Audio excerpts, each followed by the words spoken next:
She sat across from me at my own dining table, cutting into the roast I had cooked, laughing at something my son said, and I remember thinking how natural she looked in my house. How comfortable. How completely at home in a space I had spent 30 years building. What I did not know yet, what I could not have imagined while I passed her the bread basket and refilled her wine, was that she had already taken $31,000 from me, not borrowed, not asked for, taken. Quietly, carefully, over 18 months, while I smiled at her and trusted her and told my friends she was like a second daughter to me. The moment I found out, I did not scream. I did not cry at the table. I went to my bedroom, sat on the edge of my bed, and felt something inside me go very, very still. That stillness was not grief. It was not shock.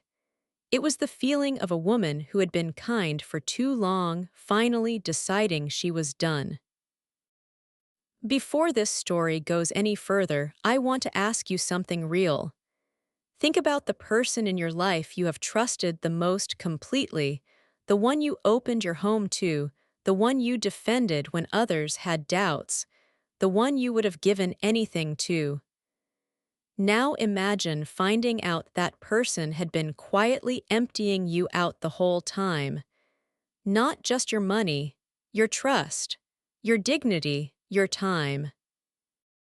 Stay with me through this, because what Emma did next was not loud, and it was not cruel, but it was something I think a lot of people in her position never find the courage to do. If this story hits close to home, drop a comment and tell me. You are not alone.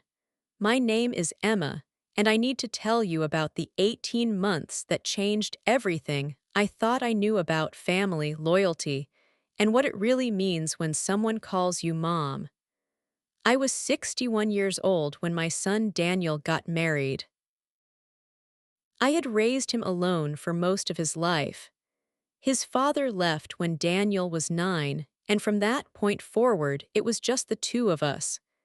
We moved twice, rebuilt twice, and somewhere in all of that struggle, Daniel became the kind of young man who called his mother every Sunday without being asked. He was not perfect. He could be stubborn, and he had a way of shutting down emotionally when things got hard. But he was mine, and I loved him with everything I had. When he brought Kayla home for the first time, she was 27 years old, bright-eyed, quick with a laugh, and very good at making people feel like they were the most interesting person in the room. I noticed that quality immediately. I also noticed that she noticed I noticed.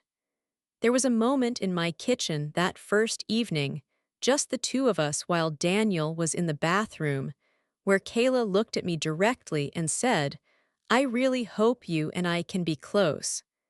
I have never had a mom who actually showed up. I told her my door was always open. I meant it. I meant every word of it. They got engaged 8 months later. I paid for the engagement party. Not because anyone asked me to, but because Daniel mentioned they were looking at venues and I could hear in his voice that the cost was stressing him. I had a modest savings account, a paid-off house, and a small investment portfolio I had built slowly over 20 years. I was comfortable, not wealthy, comfortable. And I wanted my son's celebration to feel like something he could be proud of. So I quietly called the venue, put down the deposit, and told Daniel it was my gift to them both. Kayla cried when she found out. She held my hands in hers and said, "Nobody has ever done anything like this for me." I believed her. I want you to understand who I was in this story before the story turns. I was the woman who brought homemade soup when Kayla had a cold. I was the woman who drove 40 minutes each way to help her pick out wedding invitations, because she said she felt overwhelmed, and didn't want to bother her own mother. I was the woman who listened for 2 hours on the phone when she had a falling out with her bridesmaid, and then said nothing when Kayla told Daniel a slightly different version of the same story. I gave her the benefit of the doubt, over and over. I filed away the small inconsistencies and told myself that everyone tells their story from their own angle. I told myself she was young. I told myself she was still learning. The wedding was beautiful. I paid for 40% of it. That was always the plan, or at least that was what was discussed, though I will admit now that nothing was ever written down. At the time, that felt fine. We were family. You don't draw up contracts with family. That belief, that one quiet assumption, would cost me more than I ever imagined. After the wedding, they moved into a rental apartment about 20 minutes from my house. Daniel was working in project management at a mid-size construction firm. Kayla had a job in marketing that she described as fine but not really what I want to do with my life. She talked a lot about starting a lifestyle brand. He had ideas about content creation and an online boutique, and something involving curated home goods. I listened to all of it. I asked questions. I said the right encouraging things. I did not think much of it beyond that because a lot of people talk about business ideas that never quite leave the planning stage. Then, about 4 months after the wedding, Daniel called me on a Tuesday afternoon, which was unusual. He sounded tired in a specific way I recognized from his teenage years, the way he sounded when something was bothering him, but he was not ready to say it directly. He told me Kayla's car had broken down and the repair estimate was expensive and they were a little tight that month. Could I help? I said yes immediately. I transferred $800 before we finished the call. I want to pause here and be honest with you. That first transfer felt good. It felt like what a mother does. It felt like the natural extension of love I already had. I did not track it carefully. I did not think of it as a loan. I thought of it as support, the way I had always supported Daniel when he needed it, even when he was too proud to ask directly. Over the next 6 months, there were more calls, more reasons, a gap in Kayla's paycheck because her company switched payment systems, an unexpected dental bill, a security deposit on a better apartment because the old building had a mold problem, first and last month's rent, a laptop Kayla needed for a freelance project that was going to help them get ahead. Each request came through Daniel, always through Daniel. Kayla never asked me directly. I noticed that. I thought it was respectful. I thought she was being careful not to overstep. I see now what it actually was. By the time their first anniversary came around, I had transferred somewhere between $10,000 and $12,000 across various payments. I knew this loosely, the way you know things you have not written down and do not want to examine too closely because examining them might mean admitting something uncomfortable. I pushed the number aside. I told myself Daniel would pay me back when he was more stable. I told myself this was what parents do. Then the anniversary dinner happened, and something shifted just slightly, just enough to leave a small cold feeling in the back of my mind that I could not quite explain. They took me out to celebrate their first year together. We went to a restaurant that was nicer than the kind we usually chose, and Kayla ordered without looking at the menu prices, which I noticed but said nothing about. She was in a beautiful new dress. Her nails were freshly done. She had a bag I did not recognize, the kind with a small brass logo on the clasp that I associated with a certain price range. She was glowing. She talked about the brand she was building and mentioned she had invested in some professional photos and a website redesign. She said it very casually, the way you mention something you assumed everyone already knew about. I asked how the website turned out. She pulled out her phone and showed me, and it was genuinely beautiful. Clean, aspirational, well-designed. I told her so. She beamed. Daniel watched her with this quiet pride that made my chest ache a little because he looked so happy, and I wanted that happiness for him more than almost anything. I did not ask how much it cost. I should have asked. I did not ask. 2 weeks after that dinner, I got a bank notification I almost ignored.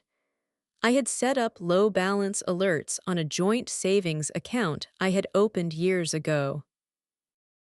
It was an account I had created when Daniel was in college, so he could access emergency funds without having to ask me every time. After he graduated and found work, I had kept the account open but basically forgotten about it. The alert told me the balance had dropped below $500. I opened the app expecting to see a small charge I had forgotten about, maybe an automatic renewal of something. What I found instead stopped my breathing for a full minute. The account had held just over $19,000. In the previous 14 months, that money had been moved out in a series of transfers ranging from $200 to $3,000. Some transfers happened twice in a month. Some happened in the same week.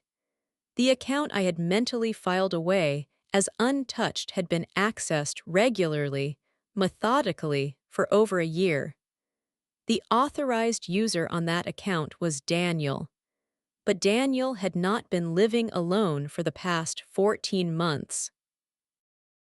I sat at my kitchen table for a long time. The afternoon light moved across the floor and I did not move with it. I just sat there, turning my phone over in my hands, reading the transfer history again, and doing math I did not want to do. The $19,000 from the savings account.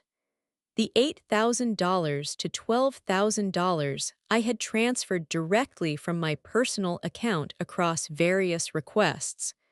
I did not have every number, but I was close enough. The total was somewhere around $30,000, possibly more. I did not call Daniel that night. I did not call anyone. I went to bed, stared at the ceiling, and made a decision that would define the next 6 months of my life. I was not going to react. I was going to find out exactly what happened, exactly how much was gone, and exactly who made each decision. Then, and only then, would I decide what to do with what I found. I want you to understand what that decision cost me emotionally, because it was not small. Every instinct I had was screaming at me to pick up the phone, to cry, to demand an explanation, to give someone the chance to tell me there was a perfectly reasonable story I was missing. But I had lived 61 years on this earth, and I had learned one thing with painful clarity. When you show your hand too early, people have time to prepare their story. So I kept mine hidden.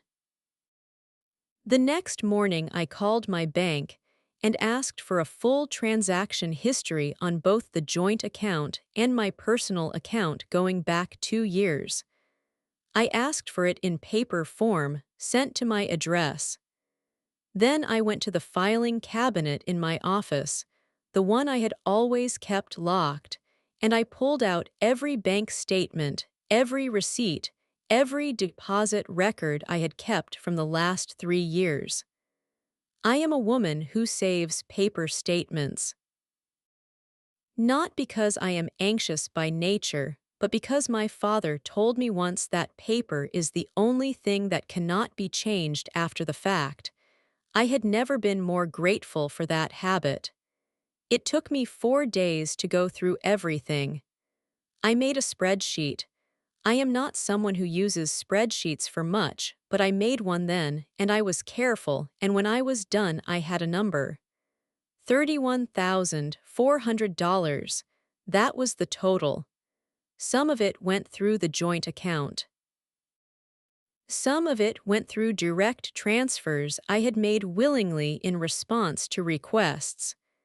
A small portion was payments I had made directly, like the engagement party deposit and the portion of the wedding costs, those I knew about. But the joint account withdrawals, I had not authorized any of those. I had not been asked. I had not been told. $19,000 had been moved out of an account Daniel had access to, for purposes I did not know, across a period of 14 months without a single conversation. I printed the spreadsheet. I stapled it to the bank statements. I put the whole stack in a manila folder and I put that folder in a drawer in my bedroom. Then I waited. I waited because I needed one more thing before I was ready. I needed to understand not just the numbers but the pattern. Who was driving this? Was Daniel pulling money and hiding it from me because he was ashamed of their financial situation? Was he using it for something I did not know about? Was Kayla involved? Was she aware? Was she the one asking? Or was this entirely Daniel's doing and Kayla was as innocent as she seemed at that anniversary dinner, glowing and proud and completely unbothered? I decided to observe. I kept visiting. I kept taking their calls. I kept showing up with food and small gifts and easy conversation. I watched very carefully. And slowly, over the following 3 weeks, the picture began to clarify in a way that made my stomach drop. The first thing I noticed was the apartment. When I visited the new apartment for the first time after making my spreadsheet, I really looked at it. I really looked. The couch was new. It was a specific shade of cream linen I had seen in a home decor magazine and thought was beautiful but expensive.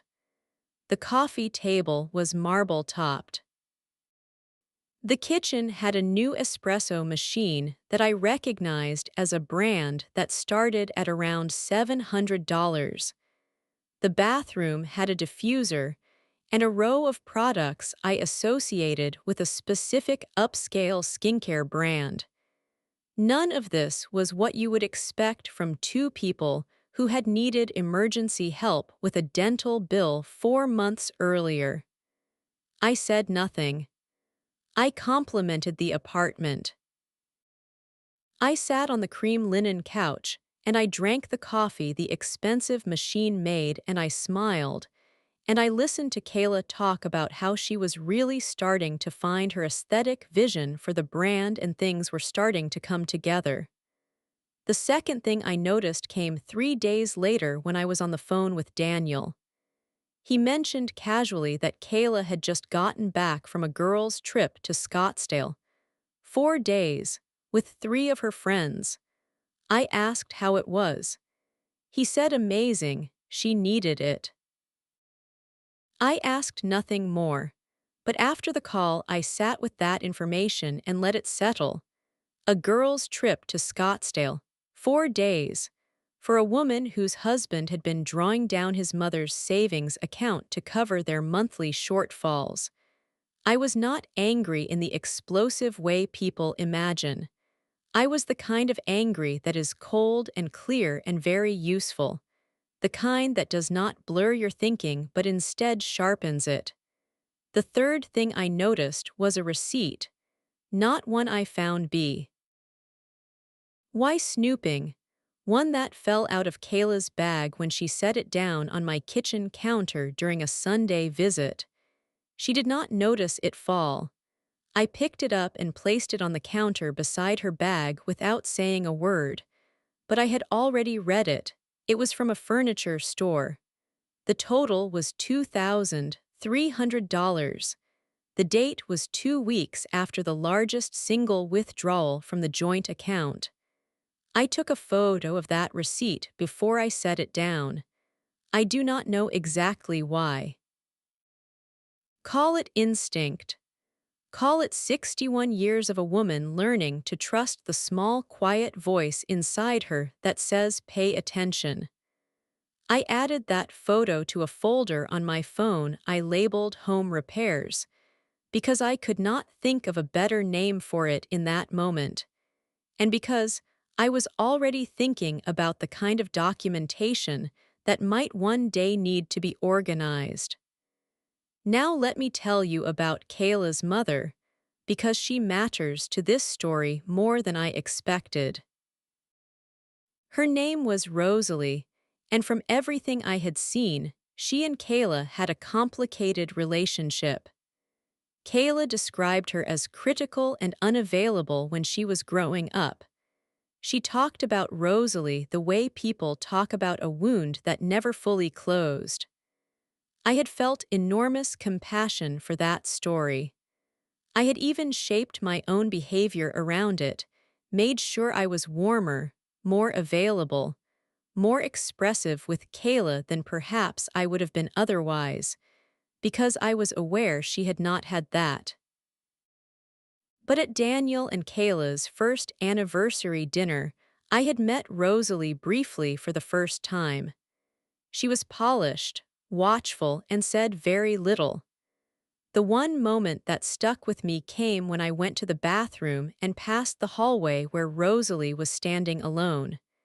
She looked at me for a moment in a way that felt like she was measuring something, and then she said, almost to herself as much as to me, "You are a generous woman, Emma. I hope they appreciate it." At the time I thought it was a compliment with an odd edge to it. Looking back now, I believe Rosalie knew something, or suspected something, and that comment was as close as she was willing to come to telling me. I almost reached out to her. I decided to wait, but I did not forget. About 2 weeks after the receipt incident, I got a phone call that changed the energy of everything. It was from my financial advisor, a woman named Patricia who had helped me build and maintain my portfolio for the better part of 15 years. She was calling to flag something she had noticed. She had been reviewing my overall financial picture in preparation for an annual review and had noticed the significant drawdown in the joint savings account. She was not alarmed, exactly, just wanted to make sure I was aware and that the withdrawals were intentional.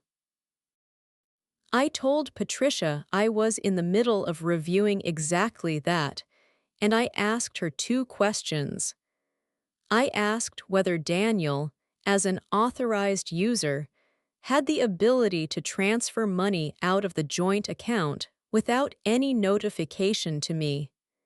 She confirmed that because of how the account was structured, yes, he did.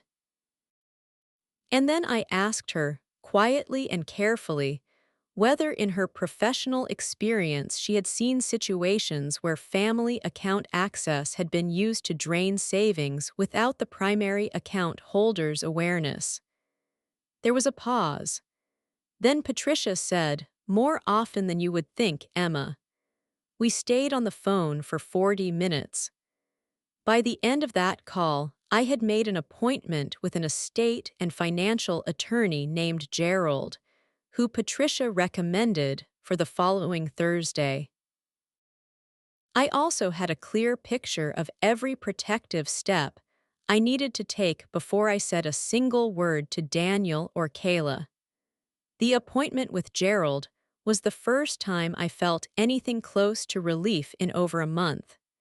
He was a calm, methodical man in his mid-50s who had clearly heard difficult family financial stories before and had the quality of making you feel like your experience was serious without making you feel like a victim.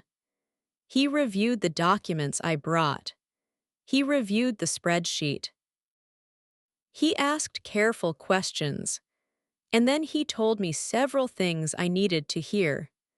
He told me that because the joint account had Daniel listed as an authorized user, the withdrawals themselves were technically legal, in the narrow sense that Daniel had access rights. However, he said, depending on the intent behind the withdrawals and what the money was used for, there were civil avenues worth exploring.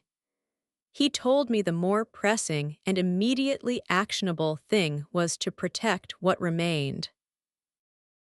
He recommended I close the joint account, restructure my other accounts, and update my estate documents to reflect my current intentions, which I should think carefully about.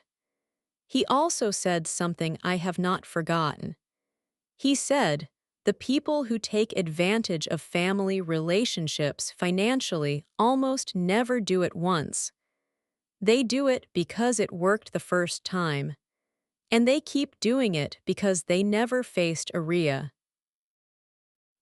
Consequence.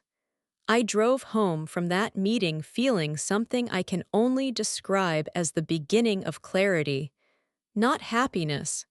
Not peace. Just the solid feeling of a woman who knows what she is dealing with and has decided to deal with it. I removed Daniel from the joint account that afternoon. I restructured 2 other accounts. I updated my beneficiary designations. None of this required telling anyone anything. I simply acted, quietly and legally and completely within my rights, to protect what I had spent a lifetime building. And then I waited for the right moment to have the conversation I had been building toward for 6 weeks. The moment came not because I chose it, but because Kayla created it. She called me on a Thursday evening, warm and bright-toned, and after a few minutes of easy conversation, she said she had something exciting to share. She and Daniel were thinking about buying their first home. They had found something they loved, a 3-bedroom in a good school district. They were a little short on the down payment, and they were wondering if I might be able to help bridge the gap. The amount they needed from me was $22,000. I stayed very still on the phone. I let a beat pass. Then I said, in the same light voice I had been practicing for 6 weeks, "Tell me more about the house." She told me everything. She was excited, genuinely excited, and she painted the picture in beautiful detail. The natural light in the kitchen, the yard for their future children, the neighborhood they had already fallen in love with. She said Daniel was going to call me too, but she wanted to ask first because she felt a special closeness with me and she trusted our relationship. I let her finish. I told her it sounded beautiful. I said I needed a few days to look at my finances and think about it. She said, of course, no pressure, take your time. I put down the phone and sat with the feeling of that conversation for a long time. She trusted our relationship. She felt a special closeness with me.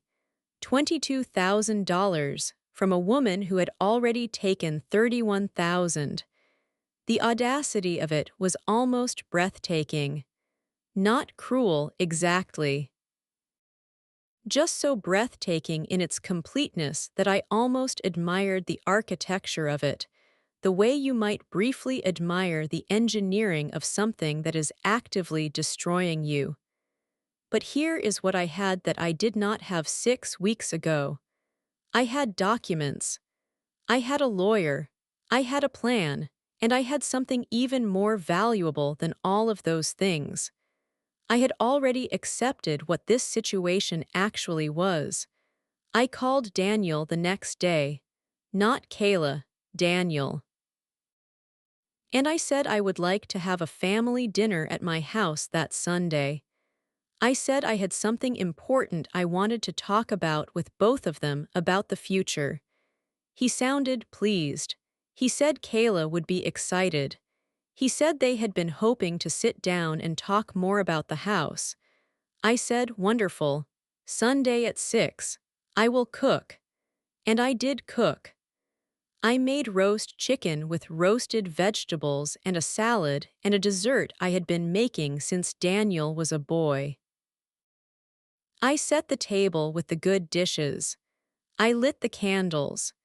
When they arrived, Daniel kissed my cheek and Kayla brought wine, and they both settled in with the ease of people who felt very comfortable in this kitchen.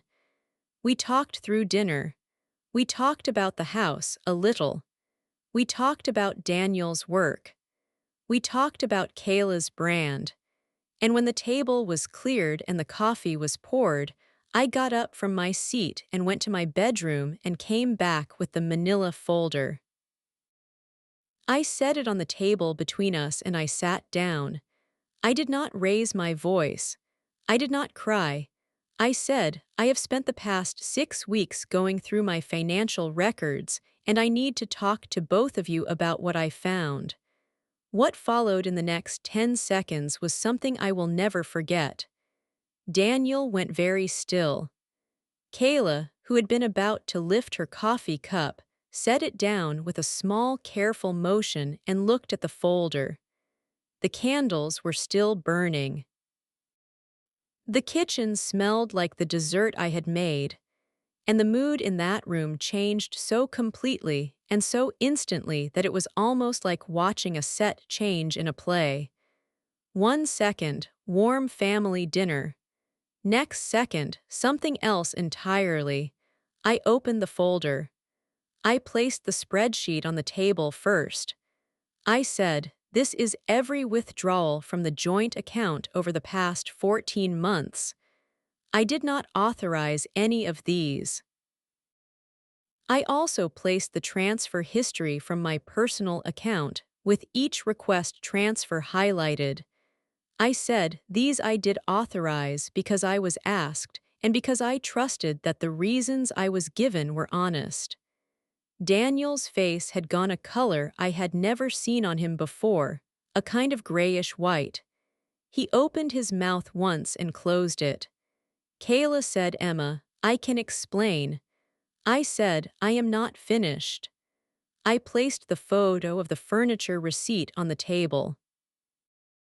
I said, this fell from your bag in my kitchen 3 weeks ago. The date is 2 days after the largest single withdrawal from the account. I also placed 3 printed screenshots from Kayla's public social media page, photos she had posted of the apartment, the new couch, the espresso machine, the skincare shelf, all time-stamped, all posted in the months following the withdrawals. Then I said I added everything up. $31,400. Over 18 months.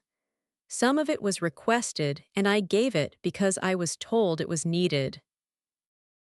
Some of it was taken from an account I had forgotten was accessible. All of it came from a savings I spent 20 years building.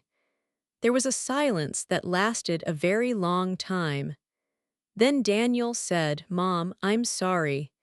His voice broke on the second word. He said, I should have told you. We got into a bad cycle and I didn't know how to stop it, and I kept thinking we would pay it back before you noticed, and I held up my hand. Not unkindly, just with finality. I said, I am not here tonight for an explanation of the cycle. I am here to tell you that the joint account is closed. I have updated my financial documents, and I will not be contributing to the down payment on a house. Kayla's face had gone through several phases by then. When I started talking, she looked cautious. When I placed the furniture receipt, she looked frightened. When I said the account was closed, she looked at Daniel with an expression I can only describe as calculating, the kind of look that checks quickly whether there is still a usable card left in the hand. She said, "Emma, we didn't mean for it to go this far. We really did intend to pay you back. This isn't who we are." I looked at her for a moment. I thought about the anniversary dinner, the cream linen couch, Scottsdale, the website redesign, the woman who had cried and held my hands at the engagement party, and told me nobody had ever done anything like this for her. I thought about Rosalie in the restaurant hallway saying, "You are a generous woman, Emma. I hope they appreciate it." I said, "I believe that you intended to pay it back." I also believe that the intending has been happening for 18 months without a single conversation. So what I believe more than the intention is the pattern. I closed the folder. I picked it up. I said, "I love my son. I will always love my son. But I have consulted with a lawyer and a financial advisor, and going forward my accounts are restructured and my estate documents are updated. I am not asking for repayment tonight. I am simply telling you both that this particular relationship, the one where I am the safety net without the conversation, is over." Daniel tried to talk more. I let him talk for a few minutes and I listened with real attention because he was my son and his pain was real and complicated. He said things that were partly honest and partly excuses and partly genuine remorse. I did not dismiss any of it, but I also did not change my mind. Kayla was quiet for most of it. Before they left, she looked at me one more time and said, "I hope we can get past this, Emma." I said, "I hope so too, Kayla." But getting past it starts with honesty, not with the next ask. They left before 9.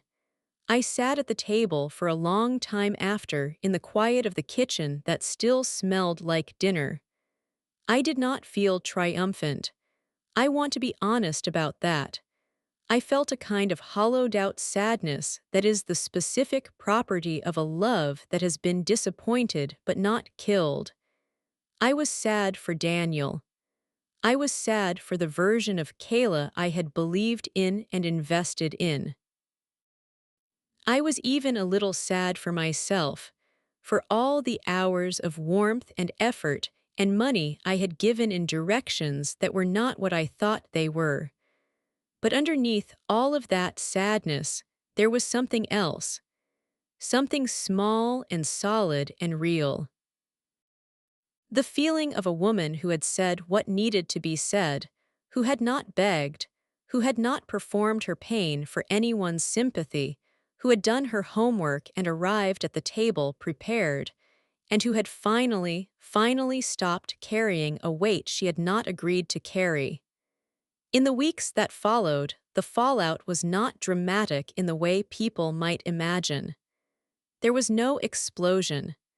There was no big confrontation in a parking lot. There was no family group chat meltdown. What there was, instead, was a particular kind of silence, the silence of people who have been caught being dishonest and are not yet sure how to reconstruct themselves. Daniel called me 4 days later. The conversation was different from any we had ever had. He sounded stripped back, humbled in a way that went deeper than embarrassment. He said he had been doing a lot of thinking. He said he had not fully understood, until I laid it all out, how the individual decisions had added up, how the pattern looked from the outside. He said he had confronted Kayla separately about some of the spending, and that the conversation had been difficult. I asked him whether he had known about every withdrawal from the joint account. He was quiet for a moment. Then he said, "Not all of them, Mom, not all of them." That answer landed heavily between us. It told me that at least some of the withdrawals had happened without Daniel's full knowledge or direction. It told me that Kayla had had access through Daniel's login and had used it independently. It told me the situation was more layered than even I had mapped out.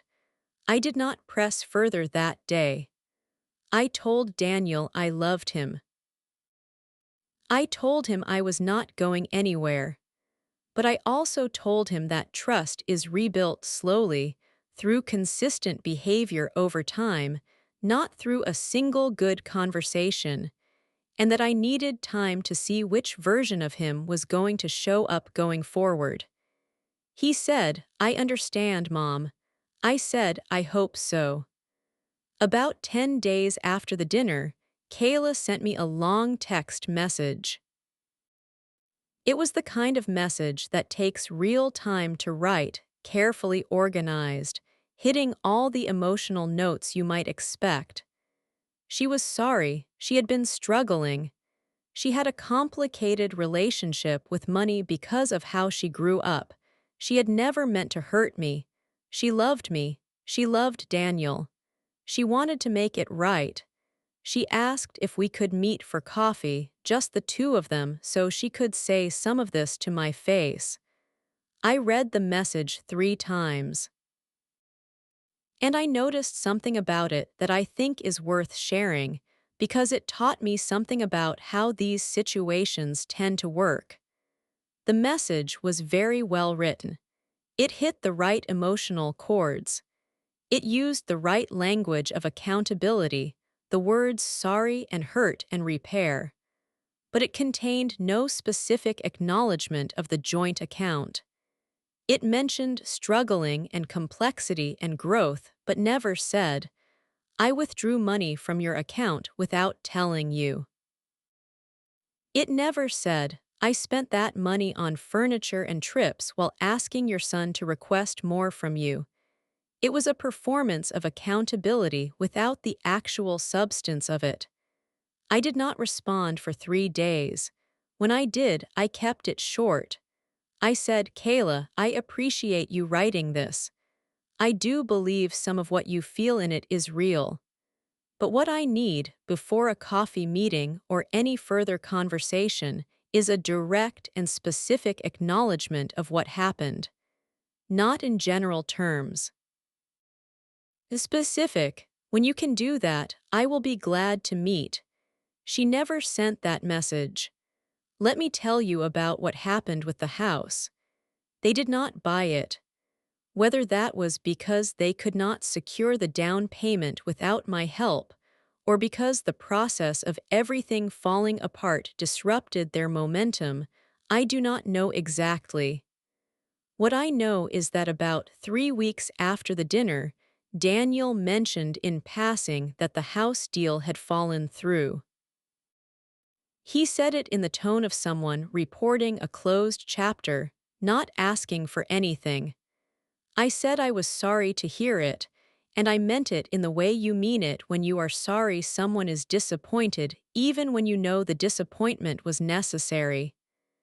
About 6 weeks after the dinner, something happened that I had not expected. Rosalie called me. I almost did not answer. We had spoken only twice before, both briefly, at family events. But I answered, and what she said in the first 30 seconds of that call was enough to make me sit down. She said, "Emma, I think you handled it exactly right. And I want to apologize to you, because I think I saw something early and I should have said more than I did." I asked her what she meant. She told me that she had known about Kayla's relationship with money for years before the wedding.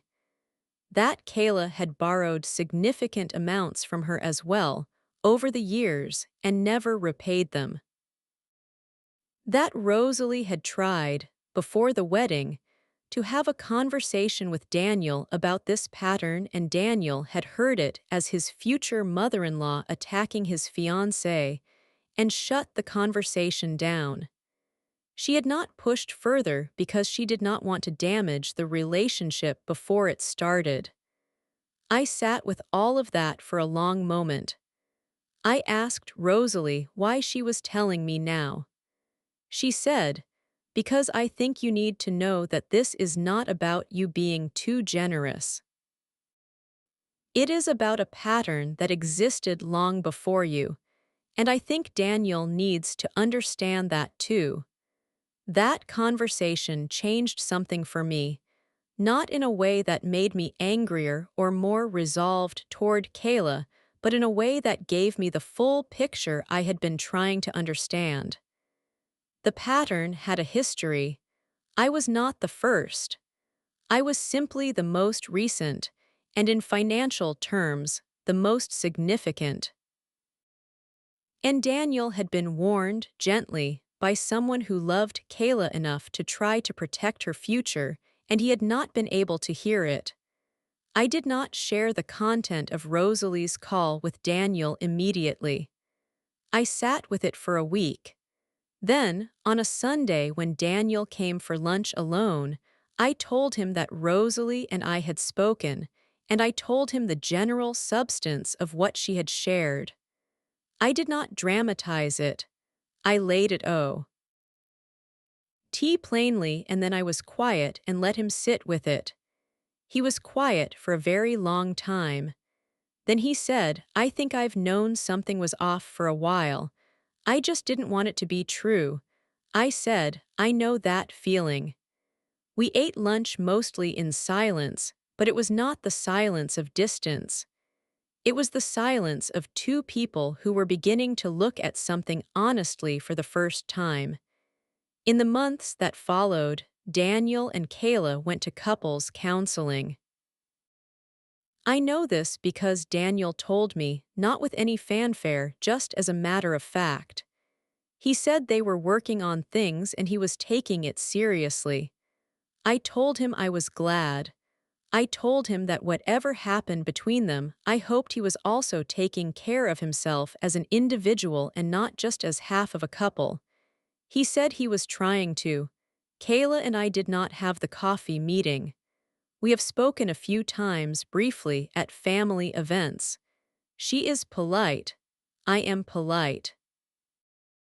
There is a formality between us now that was not there before.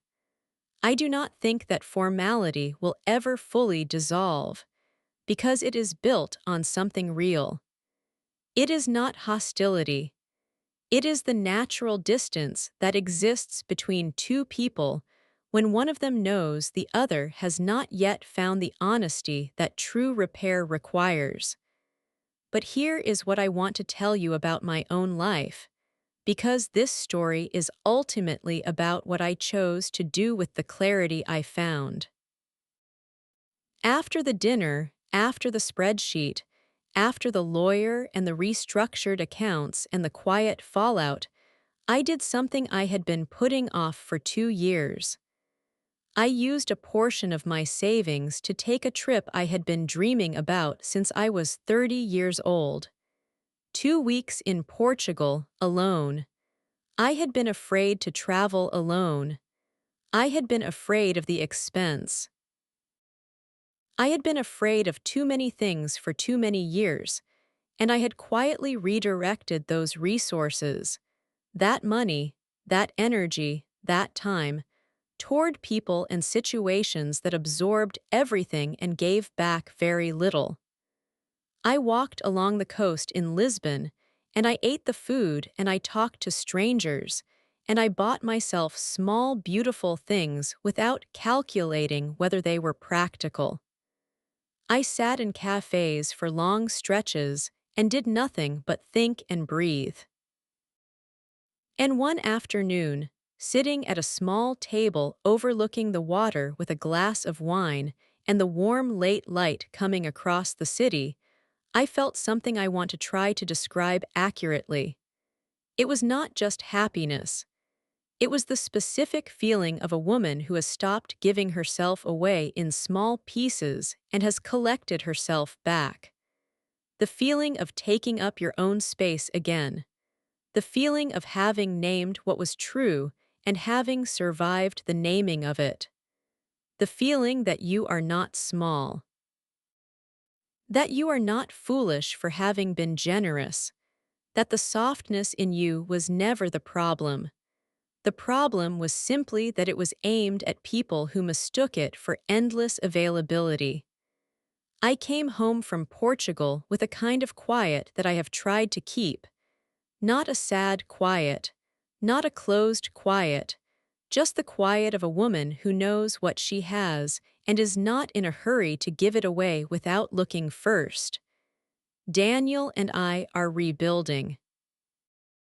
It is slower than it was and more honest and in some ways better for both of those things. He calls me on Sundays still. Sometimes the calls are short. Sometimes they go for an hour. I am learning to listen to him as a full person and not just as the child I raised and the son I worried over, and I think he is learning something similar about me. The $31,000 did not come back. I made peace with that because making peace with it was the only way to move forward without dragging the weight of it through every subsequent day. I did not frame that peace as forgiveness, exactly. I framed it as a choice. I chose to stop holding a debt that no one was going to pay, and that was costing me more in anger than in money. What I chose instead was a life that fit me. A life with locks on the right doors, not out of fear, but out of self-respect. A life where generosity is a gift I give by choice and not a vulnerability that others learn to exploit. A life where the people at my table have earned their place, not through blood alone, not through proximity, not through a good performance of warmth, but through the slow and steady accumulation of honesty. I think about the woman I was at that anniversary dinner, refilling Kayla's wine and passing the bread basket, and feeling lucky to have her in my family. I do not blame that woman. She was doing what she knew how to do, which was to love broadly and trust deeply and give without calculation. That is not a flaw. That is a quality. The question was never whether to stop having it. The question was always whether to protect it. Now I protect it. And sitting here telling you this story, I am 62 years old. I have been to Portugal. My finances are mine, my home is mine, my table is mine, and the woman who sits at the head of it has in ally, fully and without apology, stopped mistaking kindness for obligation. That is enough. That is more than enough. That is, I think, everything.